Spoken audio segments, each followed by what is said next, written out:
देश में धूमधाम से ईद मनाई जा रही है, लेकिन इसके साथ ही वक्फ संशोधन बिल का विरोध भी किया जा रहा है। मध्य प्रदेश के भोपाल में वक्फ बोर्ड संशोधन विधेयक के विरोध में नमाजियों ने काली पट्टियां बांधी। All India Muslim personal law board ने इस विरोध का आह्वान किया था। रमजान की आखिरी नमाज में भी इसी तरह का विरोध देखा गया। नए बिल में जमीन पर दावा करने वाले ट्रिब्यूनल के अलावा रेवेन्यू कोर्ट, सिविल कोर्ट या हाई कोर्ट में अपील कर सकेगा। अब वक्फ ट्रिब्यूनल के फैसले के खिलाफ हाई कोर्ट में अपील की जा सकेगी। जब तक किसी ने वक्फ को दान में जमीन नहीं दी हो, उस पर भले ही मस्जिद बनी हो, पर वह वक्फ की संपत्ति नहीं होगी।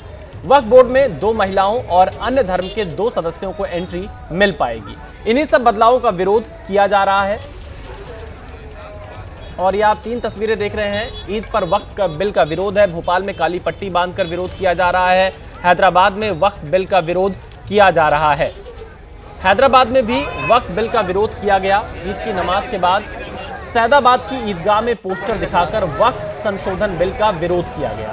पोस्टर भी दिखाए गए। आप ये तस्वीरें हैदराबाद से देख रहे हैं, जहां पर वक्फ बिल के विरोध में प्रदर्शन किया गया ईदगाह पर ईद के दिन। और आप देख सकते हैं कि वक्फ बिल का विरोध पोस्टर दिखाकर किया जा रहा है। वक्फ का समर्थन कर रहे हैं और जो संशोधन आ रहा है उसका विरोध कर रहे हैं। ईद के बाद जो तमाम लोग आपको यहां पर दिखाई दे रहे हैं। बिहार की राजधानी पटना में भी वक्फ बिल के विरोध वाले पोस्टर लगे हुए हैं। ये पोस्टर आरजेडी दफ्तर और पटना में जगह जगह लगे हैं, जिसमें तेजस्वी, लालू, पीएम मोदी की तस्वीर है और पोस्टर में लिखा है, मुसलमानों को ईदी की खैरात नहीं, संवैधानिक अधिकार चाहिए, वक्फ बिल रद्द करो। तो वक्फ बिल रद्द करने को लेकर इस तरह के पोस्टर लगाए गए हैं। और ईद के ही अवसर पर पटना में आरजेडी दफ्तर के आगे पोस्टर लगाए गए हैं। वक्फ संशोधन विधेयक का विरोध किया गया है। पोस्टर में तेजस्वी, लालू की तस्वीर है। लिखा हुआ है, we reject Waqf amendment bill, मुसलमानों को ईदी की खैरात नहीं, संवैधानिक अधिकार चाहिए, वक्फ बिल रद्द करो। पोस्टर में पीएम मोदी की भी तस्वीर है। सौगाते मोदी लिखा हुआ है, उसको क्रॉस करके यहाँ पर काटा गया है। और बता दें आपको, ये लिखा गया है कि ये जो है मुस्लिमों को नहीं चाहिए। दरअसल ईद पर सौगाते मोदी किट बीजेपी मुस्लिमों को दे रही है, जिसमें खाने पीने के सामान और कपड़े हैं। तो इसका विरोध किया गया है और साफ तौर से ये कहा गया है कि वक्फ संशोधन विधेयक को जो है रद्द करो, इसको संसद में पेश नहीं करो। जबकि केंद्र सरकार कह रही है कि ये जो विधेयक है ये वक्फ संपत्तियों के दुरुपयोग को रोकेगा, ये वक्फ संपत्तियों के संरक्षण एवं प्रबंधन से जुड़ा है। लेकिन विपक्ष कुछ भी सुनने को तैयार नहीं है। साफ तौर से कह रहा है कि मुसलमानों को जानबूझकर इस विधेयक के जरिए टारगेट किया जा रहा है। इसी बीच पोस्टर लगा के विरोध जताया गया है। तो पटना में वक्फ संशोधन विधेयक के खिलाफ यहां पर पोस्टर लगाए गए हैं और देश में वक्फ संशोधन बिल का विरोध बढ़ता जा रहा है। आरजेडी प्रवक्ता मृत्युंजय तिवारी ने दावा किया है कि विपक्ष संसद में बिल को पास नहीं होने देंगे। साथ ही उन्होंने नीतीश कुमार को चुनौती दी कि अगर खुद को सेक्युलर बताते हैं तो बिल का विरोध करें। संसद में ये जो बजट सत्र का द्वितीय चरण चल रहा है, उसमें वक्फ संशोधन विधेयक केंद्र सरकार पेश कर पारित कराने की कोशिश कर सकती है। यहाँ के मुस्लिम समाज के लोग, कांग्रेस सांसद तारिक अनवर ने भी नीतीश से कहा है कि आप इसका संसद में जो है विरोध करिए, आपकी पार्टी इसका विरोध करे, तो इसको पारित मत होने दीजिए अगर आप खुद को सेकुलर और धर्मनिरपेक्ष बताते हैं। देखिए, वक्फ बिल पर हमारी पार्टी की स्पष्ट राय है। हमारे नेता आदरणीय लालू जी ने, श्री तेजस्वी जी ने क्लियर कर दिया है। इसका पुरजोर तरीके से विरोध किया जाएगा।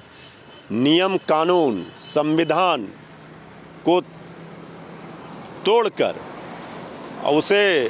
उससे हटकर कोई काम कोई सरकार करेगा, उसके खिलाफ विरोध होगा। पूरा विपक्ष एकजुट है। अब सबसे बड़ा सवाल खड़े हो रहे हैं जेडीयू पर। आदरणीय नीतीश कुमार जी, चंद्रबाबू नायडू जी, जो लोग बीजेपी के सहयोगी हैं, उनकी ओर लोग देख रहे हैं कि वो क्या करते हैं इस बिल पर। हिम्मत है तो इस बिल का विरोध कीजिए, और नहीं तो नतमस्तक होकर के सीधे बीजेपी में विलय कर लीजिए। आरजेडी इस बिल के विरोध में है। वहीं जेडीयू के एमएलसी गुलाम गौस का भी बयान सामने आया है। उन्होंने कहा कि हमें भीख नहीं चाहिए, हमें हमारा अधिकार दीजिए और इस विधेयक को वापस लीजिए। गुलाम गौस साहब हैं। सर, वक्फ संशोधन विधेयक पर आपका क्या स्टैंड है? हमारा स्पष्ट आज से नहीं, शुरू से। मैं हिंदुस्तान में पहला आदमी हूँ जो इसने वक्फ बिल का विरोध किया था। हमारी सोच है कि इस बिल को वापस ले लेना है। सर को जिस तरीक़ा से इसने किसान आंदोलन वाला जो बिल था उसकी नौबत नहीं है। मैं अपील करूंगा माननीय प्रधानमंत्री से कि इस देश को दोबारा आंदोलन के भट्टी में नहीं झोंकने का काम करें। देश वैसे ही बहुत सारी समस्याओं से जूझ रहा है, बहुत सारी समस्या है, और भी गम है ज़माने में मोहब्बत के सिवा, यही एक समस्या है। क्या मुस्लिमों को इससे दिक्कत है? मुस्लिमों में डर का माहौल है? नहीं, डर का माहौल है, हमारा चीज़ है। आप कौन होते हैं? हमारे पुरखों ने दिया था वक्त का, ये हमारा। संपत्तियों के मिसयूज को रोका जाएगा सरकार? ये नहीं, मिसयूज़ का तो काहे नहीं दे रहे, यूपी में है, रुके काहे नहीं? चेयरमैन थे ना उनके, सब जगह तो भाजपा की सरकार है, मैक्सिमम स्टेट में। रोक पाए हैं क्या? रोके हैं क्या? क्या आपको लगता है कि नीतीश के सेक्युलर छवि को डेंट लग रहा है? क्योंकि आरजेडी या कांग्रेस सब कह रहा है कि नीतीश के दम पर केंद्र में सरकार चल रही है, नीतीश को इसका केंद्र में विरोध करना चाहिए। नीतीश कुमार को किसी के सर्टिफिकेट की जरूरत नहीं है। नीतीश कुमार ने, माननीय मुख्यमंत्री जी ने, हिंदुस्तान में जितना पहला मुख्यमंत्री जिसने मुसलमानों के लिए बहुत काम किया। को केंद्र सरकार पेश नहीं करे, आप ये चाहते हैं? हाँ, एकदम मेरा पेश नहीं, इसको वापस ले, और कोई रास्ता नहीं है? इसकी आवश्यकता नहीं है अभी। वक्फ बिल को लेकर हो रही सियासत पर संसदीय कार्य मंत्री किरेन रिजिजू ने कहा कि कुछ लोग वक्फ बिल को लेकर गुमराह कर रहे हैं। ऐसे लोगों को सोच समझकर बोलना चाहिए। वक्फ बिल का जानबूझकर विरोध हो रहा है। एक वर्ग ने वक्फ की संपत्ति पर कब्जा कर रखा है, इसीलिए वक्फ बिल का विरोध किया जा रहा है।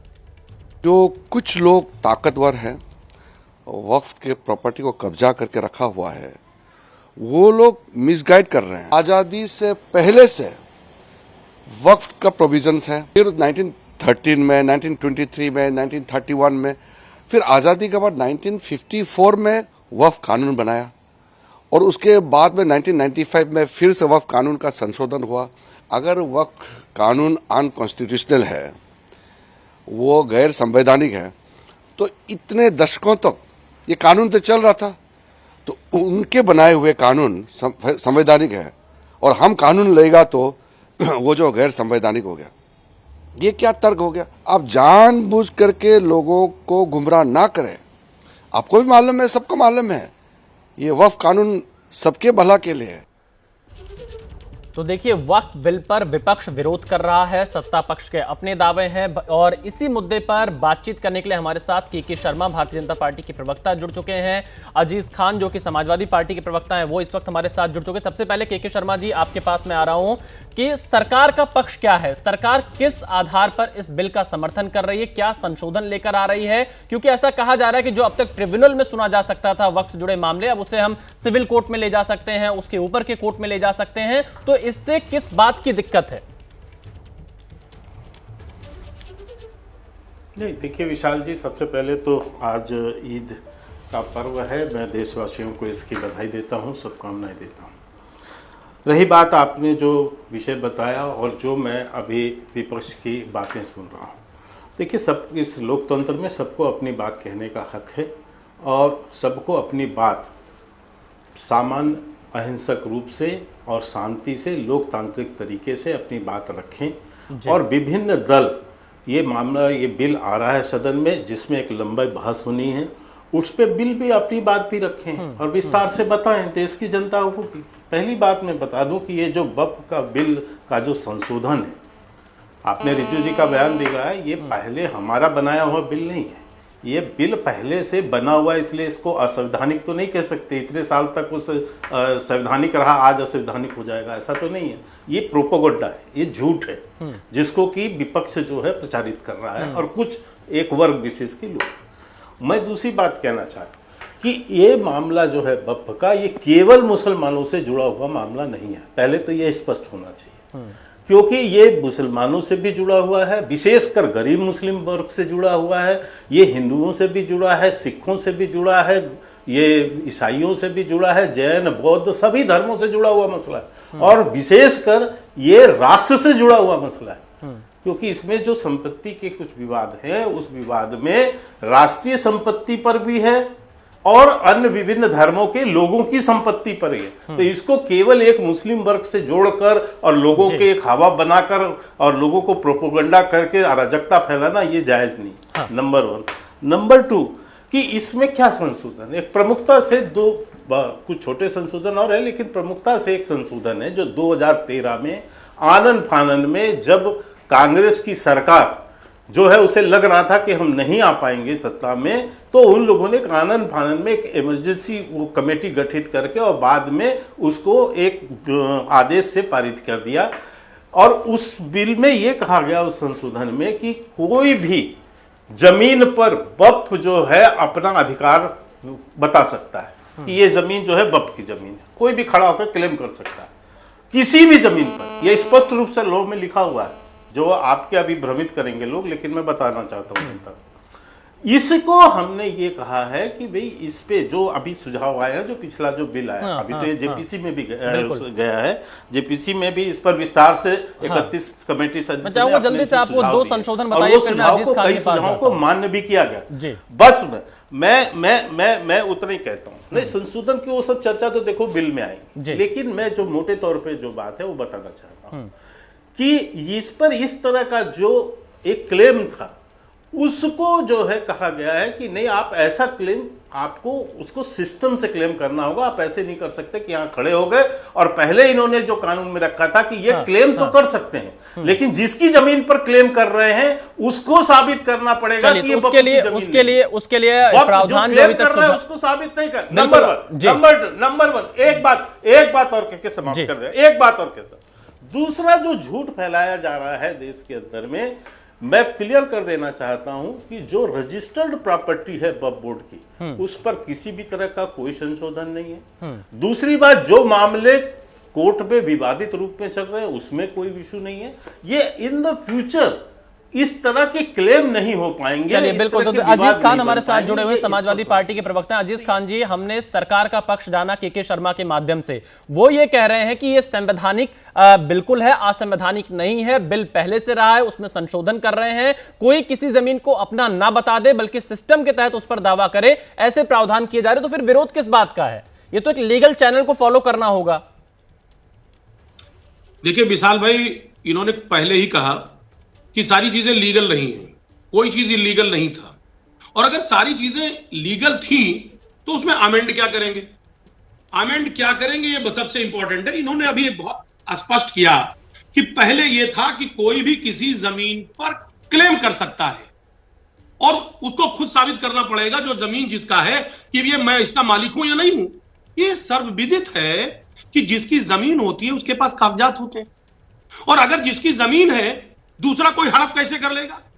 ट्रिब्यूनल है, उस ट्रिब्यूनल के ऊपर हाई कोर्ट है, सुप्रीम कोर्ट है। क्या इस देश की कोर्ट उस पर सक्षम नहीं है? ये कौन सा नया कोर्ट बनाना चाहते हैं? आप कह रहे साहब सिविल कोर्ट में जाएगा, क्या ट्रिब्यूनल सिविल कोर्ट का एक पार्ट है कि नहीं है?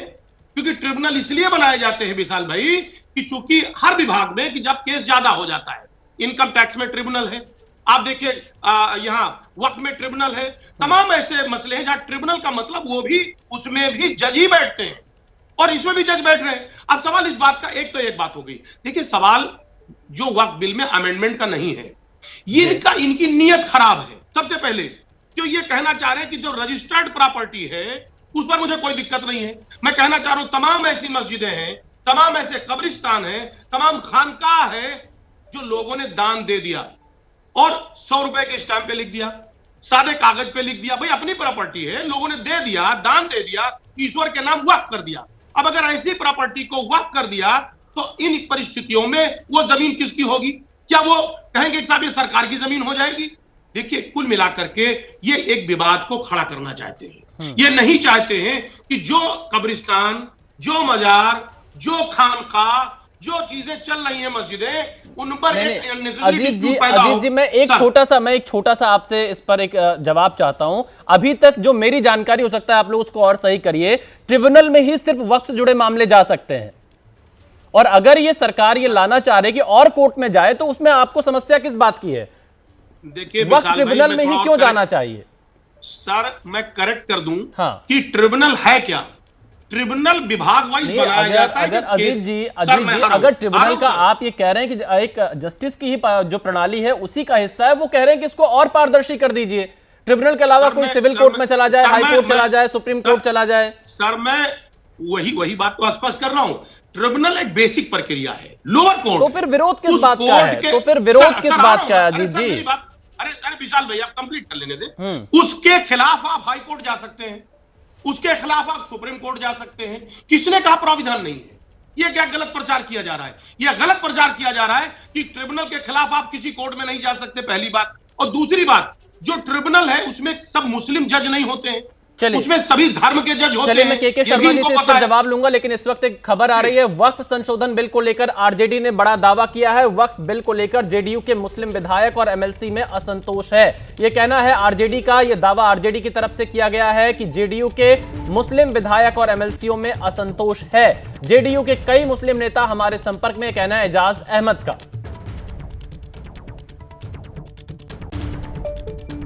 संशोधन विधेयक पर जिस तरह से जनता दल यू का रुख है, या एनडीए के अंदर जो और दल स्वयं को सेकुलर कहते हैं उनका रुख है, उससे कहीं ना कहीं उनके दलों के अंदर में जो मुस्लिम विधायक हैं, जो एमएलसी हैं, उनको बेचैनी है।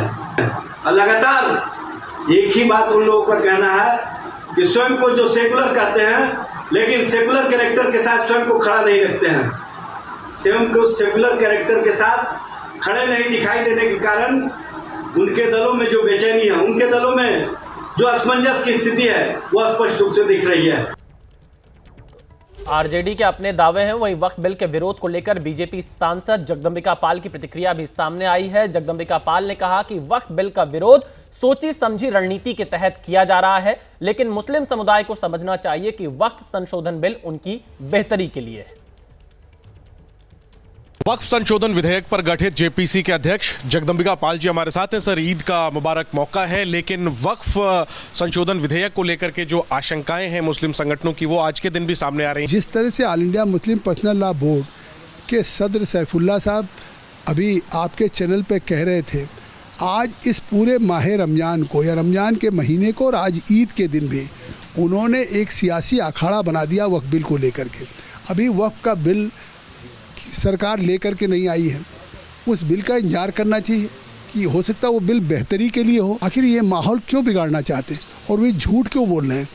रमज़ान में तो उन्हें झूठ अगर कभी जाने अनजाने में बोल दिया हो, कोई गलतियां हो, तो माफ़ी करने का, अल्लाह से माफ़ी मांगने का सवाल होता है, और वो आज भी झूठ बोल रहे हैं। उन्हें भरोसा तो दे सकते हैं आपकी जो आशंकाएं हैं, वो आशंकाएं जो हैं वो निराधार हैं, इसको लेके कोई आप उन्हें आश्वासन दे सकते हैं, उन्हें और जो तमाम मुस्लिम समुदाय है जो आशंका में है? देखिए, आश्वासन तो उनको दिया जाता है जो समझने के लिए तैयार हो। तो मुझे लगता है all India Muslim personal law board की ये सोची समझी रणनीति है, वो इस बिल का विरोध कर रहे हैं।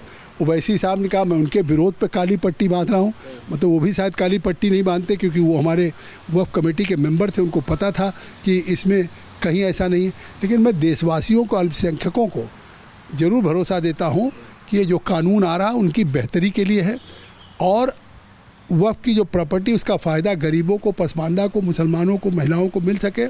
कहीं भी ये जो बात सैफुल्ला या ओवैसी कह रहे हैं कि हमारी मस्जिदें छिन जाएंगी, कब्रिस्तान छिन जाएंगी, खानकाह छिन जाएंगी, बिल्कुल नहीं। क्लाज बता दें कौन से अमेंडमेंट से ये अधिकार लेकर के सरकार छीनने जा रही। इससे साफ है कि देश को झूठ बोलने गुमराह पर। तो जगदंबिका पाल जो कि जेपीसी के चेयरमैन रहे, वक्फ संशोधन बिल को लेकर उनका कहना है कि मुस्लिमों की बेहतरी के लिए ही यह बिल आ रहा है संशोधन के साथ। के शर्मा जी हमारे साथ बने हुए। के शर्मा जी, आपने जेडीयू आरजेडी के नेता को सुना, वो कह रहे हैं कि जेडीयू के जो मुस्लिम विधायक और एमएलसी हैं उनमें असंतोष है इस बिल को लेकर, वो उनके संपर्क में है, क्या कहेंगे आप? विशाल जी, मैं इन तरह के विपक्ष के बतौलेबाजी पे विश्वास नहीं करता। आरजेडी तो आज से थोड़ी ना, जब से सरकार बनी तब से कह रहे हैं कि इतने विधायक हमारे साथ हैं, अभी दिवाली के बाद सरकार गिर जाएगी। मकर ये लालू प्रसाद यादव जो है ये झूठ बोलते बोलते बिस्तर में पड़े हुए, इसके बाद हो जाएगा, उसके बाद हो जाएगा, यही तो कर रहे थे। क्या हुआ है? सरकार तो चल रही है। तो ये बतौलेबाज लोग हैं, झूठे हैं, इनका कोई मतलब नहीं। लेकिन मैं अभी एक बात कहना चाहता हूं जो अजीज खान साहब ने, समाजवादी पार्टी के प्रवक्ता ने कहा, और देखिए इन्हीं की बातों से इनका झूठ में उजागर कर देता हूं। पहली बात तो इन्होंने कहा कि ये जो है संवैधानिक बिल है तो आप संशोधन, अरे भाई 5 बार संशोधन हो चुके हैं, 5 बार। क्यों किया गया संशोधन? जब ये बिल इतना वो था तो क्यों इनकी सरकारों ने किया ना संशोधन? तो हमने तो नहीं किया, हम तो पहली बार संशोधन ला रहे। तो संशोधन होते रहते हैं समय के अनुरूप, ठीक है। अब दूसरी बात इन्होंने देखी कैसे स्पष्टता की, मैं जो बात बोल रहा था कि ये किसी पर भी क्लेम कर सकते हैं कि ये जमीन जो है हमारी है। अब नियम ये भी इन्होंने बना के रखा था कि उसको बताना है, कागज दिखाना है कि ये जमीन मेरी है, उसको प्रूव करना है। अभी ये क्या बात बोले कि हमारे लोगों ने 100 रुपए के स्टाम्प पेपर में लिख के दे दिया है, मुंह से बोल दिया है, एक कागज में लिख के दे दिया है कि ये जमीन हम बप कर रहे हैं, बप कर रहे हैं। तो किसी की जमीन को भी 100 रुपए के स्टाम्प पे लिख के दे दोगे और आप कहोगे नहीं उन्होंने बप कर दिया। आप खुद स्वीकार कर रहे हो कि उसके पास कागज नहीं है। कागज होता तो वो कागज के साथ ही करेगा बप कि ये मेरी प्रॉपर्टीज है, ये मेरे कागज है। अभी तीसरी झूठ इन्होंने कहा कि ये हाईकोर्ट उसमें चैलेंज हो सकता है। हाँ। मैं अजीज खान को चुनौती देता हूं, मुझे बताएं कहां चुनौती हो सकती है। केवल रिव्यू की अपील डाली जा सकती है जो कि वो वक्फ में ही आएगी, उसी ट्रिब्यूनल में आएगी जी। आपका राइट नहीं है, अभी आज किसी का राइट नहीं है कि जिसको वक्फ ने क्लेम कर दिया उसके अगेंस्ट वो कोर्ट में केस दायर। मैं जवाब ले लेता हूं अजीज खान से। अजीज रिव्यू खान जी के लिए जवाब मामला दीजिए। भेज सकता है। अजीज खान जी जवाब दीजिए। तो आपको ये समझना पड़ेगा टेक्निकलिटी।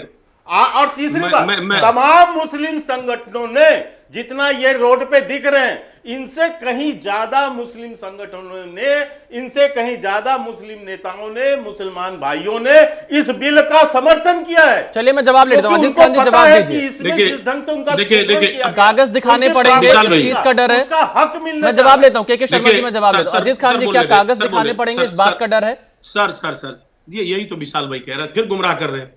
मैंने क्या कहा, उन्होंने किस पैटर्न पे उसको ले जाके ले लिया। हमने कहा तमाम मस्जिद मदरसे ऐसे भी हैं, बहुत सालों से चल रहे हैं, किसी की जमीन वो रही और उसने वक्फ किया, सादे कागज पे 100 रुपए के स्टैंप पे अल्लाह के नाम कर दिया, वसीयत कर दी, वक्फ कर दिया, लेकिन ये जमीन किसी ना किसी की रही है। हमने ये नहीं कहा कि किसी की जमीन किसी ने कर दिया। पहली बात तो ये गुमराह, ये जो इस तरीके के स्टेटमेंट दिए जा रहे हैं वो गलत दिए जा रहे हैं। हमने ये नहीं कहा कि जमीन नहीं है, कोई मालिक रहा और उसने कर दिया, एक बात। दूसरी बात कह रहे कि चैलेंज नहीं किया जा सकता। भाई के शर्मा जी, आपकी जानकारी गलत है। क्या ट्रिब्यूनल के खिलाफ आप हाई कोर्ट में नहीं जा सकते हैं? क्या सुप्रीम कोर्ट नहीं जा सकते हैं? ये इस तरीके से आप कैसे गुमराह देश को कर रहे हैं? पहली बात, एक मिनट आप समझे मेरी बात। और ट्रिब्यूनल में कौन लोग होते हैं? क्या ट्रिब्यूनल जो है उसमें जज नहीं होते हैं? क्या उसमें सारे मुस्लिम जज होते हैं? कुल मिलाकर के ये है कि देखिए, इधर उधर बतौलेबाजी आप कर रहे थे, कह रहे थे साहब कि जेडीयू के नेता, वहां के एमएलसी, कोई आदमी फ्रंट में नहीं आ रहा है। अभी गुलाम गौस साहब, उनका स्टेटमेंट टीवी पे चल रहा था कि साहब ये वक्फ बिल की अभी कोई जरूरत नहीं है, ये गलत थोपा जा रहा है। जब सारे देश के मुसलमान, सारे लोग जो इसके पक्ष, जो अजीत जी हमारे पास वक्त इतना ही है। आप दोनों हमारे साथ जुड़े, बहुत शुक्रिया। के शर्मा जी और अजीज खान जी दोनों ने अपना पक्ष और जो बातें, अपने तर्क यहां पर सामने रखे और वक्फ बिल को लेकर लगातार यहां पर सवाल खड़े कर रहे हैं विपक्ष के नेता। और कांग्रेस के नेता संदीप दीक्षित ने कहा कि वक्फ कानून में बदलाव की जरूरत है, लेकिन उसी समुदाय को इसके लिए भरोसे में नहीं लिया गया जिसके लिए ये बनाया जा रहा है। सरकार ये नहीं समझा पा रही कि उसकी नीयत अच्छी है। सर, ईद का मौका है, लेकिन वक्फ संशोधन विधेयक को लेकर के आज भी सियासत जोरों पर है।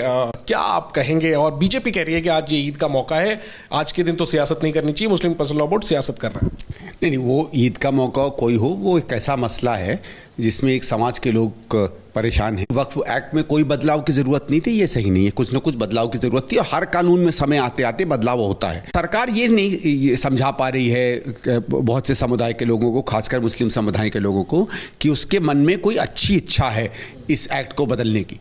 और मेरा ये कहना है कि इसमें कोई जल्दबाजी करने की ज़रूरत नहीं है।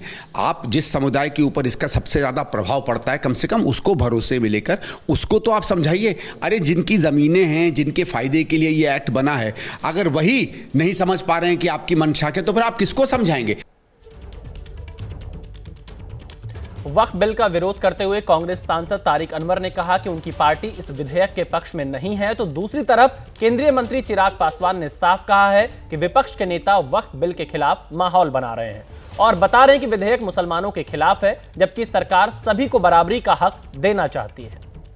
हमें उम्मीद थी कि सरकार ज़रूर विपक्ष की बात सुनेगा, ज़रूर जिस समुदाय के लिए ये बिल लाया गया है उस समुदाय की भावनाओं का ध्यान रखेगा, लेकिन सरकार ऐसा कुछ कर नहीं। सवाल ये है कि भाई जो जिन लोगों के लिए आप ये कानून ला रहे हैं, कम से कम उनको तो विश्वास में लीजिए।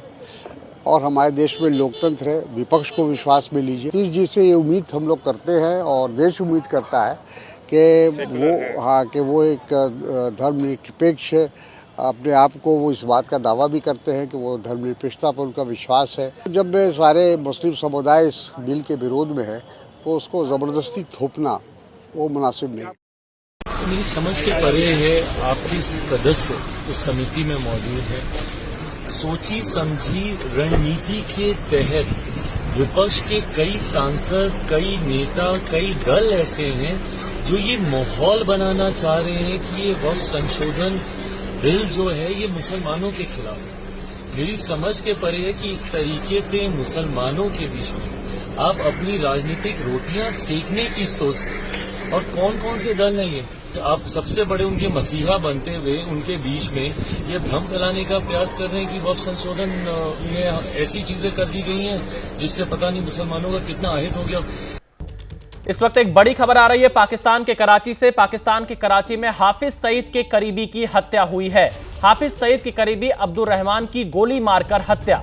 हाफिज सईद का फाइनेंसर था अब्दुल रहमान, अहले सुन्नत वाल जमात का नेता भी था अब्दुल रहमान। कराची में एक स्टोर के अंदर अज्ञात हमलावर आते हैं और गोली मारकर चले जाते हैं। पाकिस्तान ने जो बोया अब वही वो वहां पर काटता हुआ नजर आ रहा है। आतंकवाद का कहर पाकिस्तान में लगातार बढ़ता जा रहा है और अब एक दूसरे के निशाने पर यहां आतंकवादी नजर आ रहे हैं। हाफिज सईद का जो करीबी था वो यहां पर मार गिराया गया है। अब्दुल रहमान की गोली मारकर हत्या हुई है। ये इस वक्त की बड़ी खबर है। पाकिस्तान के कराची में हाफिज सईद के करीबी की हत्या हुई है।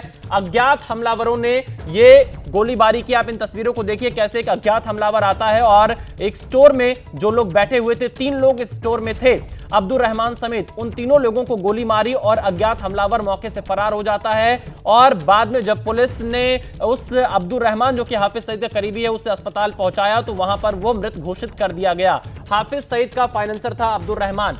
आशीष सिंह हमारे संवाददाता फोन लाइन पर हमारे साथ जुड़ चुके हैं। आशीष, कुछ दिनों पहले हमने देखा था कि 24 तारीख के आसपास जो हाफिज सईद का एक और करीबी था उस पर भी हमला हुआ था, उसकी भी मौत हुई थी अज्ञात हमलावरों के द्वारा। और आज एक बार फिर से अज्ञात हमलावर ने अब्दुल रहमान को गोली मारकर उसकी हत्या कर दी है। आखिरकार हाफिज सईद के करीबी लगातार मारे जा रहे हैं पाकिस्तान में।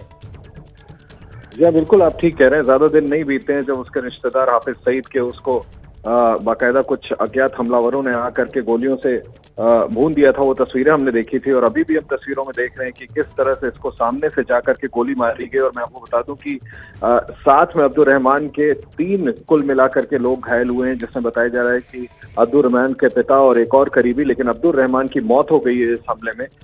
निश्चित तौर पर एक एक करके जिस तरह से हाफिज सईद के करीबों पर हमला हो रहा है और जैसा कि इनके बारे में बताया जाता है कि ये हाफिज सईद का फाइनेंस देखा करता था, उनका काफी करीबी था, ये बात बिल्कुल स्पष्ट है कि एक एक करके निशाना बनाया जा रहा है। इसके पीछे किसकी साजिश है, कौन ये करा रहा है, इसकी तफ्तीश अभी होगी मेरा ख्याल है और उसके बाद इसकी जानकारी निकल कर आएगी। लेकिन ये तस्वीरों में बिल्कुल साफ दिख रहा है कि किस तरह से कराची में खुलेआम एक हमलावर आता है और गोली मार करके इसकी हत्या कर देता है। लेकिन आशीष, पाकिस्तान तो आतंकवाद को पनाह देने वाला माना जाता है। हाफिज सईद को हर संभव सुरक्षा पाकिस्तान की ISI, पाकिस्तान की सेना, पाकिस्तान की सरकार कर रही है और जो आतंकवाद को पाकिस्तान बढ़ा रहा है उसी आतंकवाद का वो शिकार भी हो रहा है।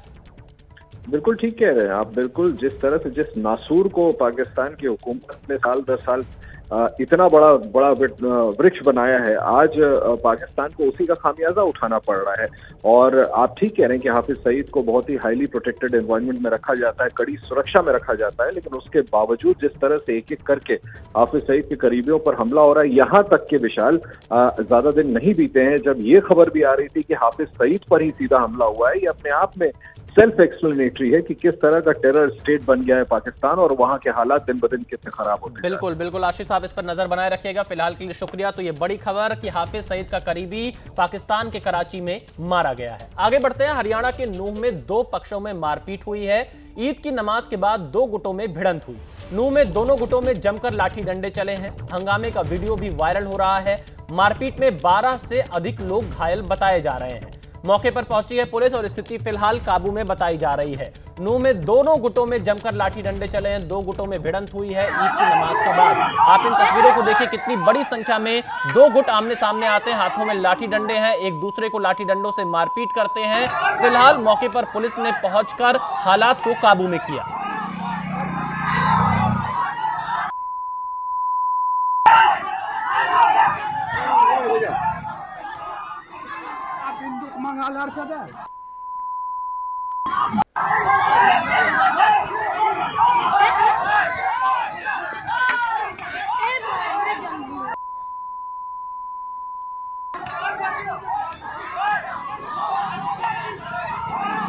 तो नूंह में देखिए, नमाज के बाद 2 गुट आपस में भिड़ गए हैं। हरियाणा के नूंह में 2 गुटों में भिड़ंत हुई है और फिलहाल मौके पर पुलिस पहुंचे। हमारे संवाददाता सचिन फोन लाइन पर जुड़ चुके। सचिन, कैसे हालात हैं अभी ग्राउंड पर? क्या हालात काबू में पूरी तरह से आ गए? ये तो बड़ी संख्या में दोनों गुट आमने सामने दिखाई दे रहे हैं। जी बिल्कुल, दोनों गुटों की तरफ से जबरदस्त जो है लाठियों का इस्तेमाल हुआ, डंडों का इस्तेमाल हुआ है। पुलिस को बड़ी मशक्कत करनी पड़ी है। यहाँ ये गांव तिरवाड़ा गांव है जहाँ पे ये सारा इंसिडेंट हुआ है, पर अभी जो स्थिति है वो नियंत्रण में है और पुलिस फोर्स जो है, भारी पुलिस फोर्स जो है वहाँ पे डिप्लॉय की गई है कि अगर बाद में अगर कोई इंसिडेंट इस तरीके के होने की संभावना है तो उसको भी जो है वो अवॉइड किया जा सके। पर फिलहाल ईद के दिन ये इंसिडेंट हुआ है, 2 ग्रुप्स में जो है ये झगड़ा है और पुरानी रंजिश का ये मामला है जिसकी वजह से ये सारा क्लैश जो है 2 ग्रुप्स में जो है वो बड़ा है। तो देखिए, सचिन बता रहे हैं कि पुरानी रंजिश का यह मामला है जिसकी वजह से यह विवाद बहुत ज्यादा बढ़ गया है। फिलहाल पुलिस मौके पर पहुंची और हालात पर पुलिस ने काबू पा लिया है। आगे बढ़ते हैं, अगली खबर राजस्थान के टोंक से है। राजस्थान के टोंक में ईद के मौके पर हंगामा हुआ है। नमाज पढ़कर निकले लोगों ने नारेबाजी की। 5 साल से बंद पड़े जुलूस को लेकर नारेबाजी की गई है। जुलूस के लिए पुलिस से नहीं ली गई थी परमिशन। पुलिस से लोगों की कहासुनी हुई है। नमाज पढ़कर निकल रहे लोगों ने नारेबाजी की है। 5 साल से बंद पड़े जुलूस को लेकर यह हंगामा हुआ है, नारेबाजी हुई है। राजस्थान पुलिस के जवान आपको दिखाई पड़ेंगे और जुलूस को लेकर पुलिस से कहासुनी करते हुए दिख रहे हैं। नमाज अदा करने के बाद जो लोग बाहर निकले, 5 साल से बंद पड़े जुलूस को लेकर नारेबाजी हो रही है। पुलिस उन्हें समझाने का प्रयास कर रही है, लेकिन यहां पर जुलूस को लेकर पुलिस से कहासुनी करते दिखाई दे रहे हैं तमाम लोग जो वहां पर इस जुलूस को निकालना चाहते थे। राजस्थान के टोंक में हंगामा हुआ है। नमाज पढ़कर निकले लोगों ने नारेबाजी की है। बड़ी संख्या में यहां पर धर्म विशेष के लोग दिखाई दे रहे हैं जो हंगामा करते नजर आ रहे हैं। पुलिस उन्हें समझाने का प्रयास कर रही है क्योंकि आज ईद का मौका है और ईद के मौके पर नमाज पढ़कर बाहर निकलने के बाद यह हंगामा करते नजर आ रहे हैं। राजस्थान के टोंक की तस्वीरें हैं। भारी संख्या में पुलिस बल को तैनात किया गया है। 5 साल से जुलूस बंद है, लेकिन जुलूस निकालने को लेकर यहां पर लोगों में नाराजगी दिखाई दे रही है और वो पुलिस का विरोध कर रहे हैं।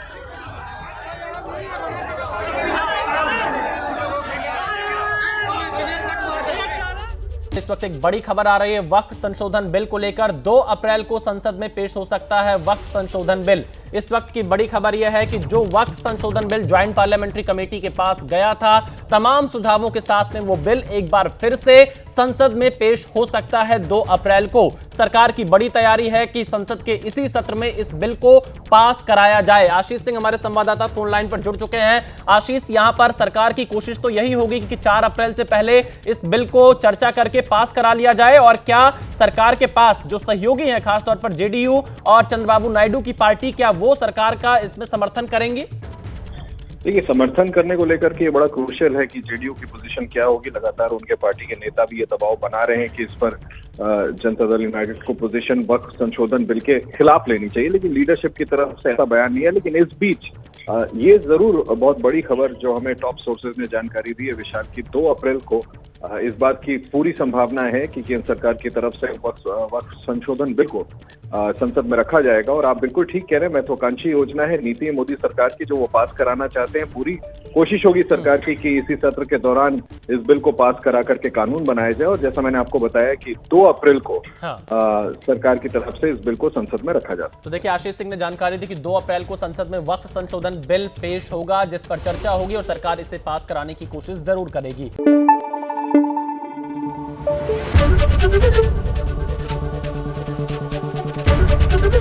एबीपी न्यूज आपको रखे आगे।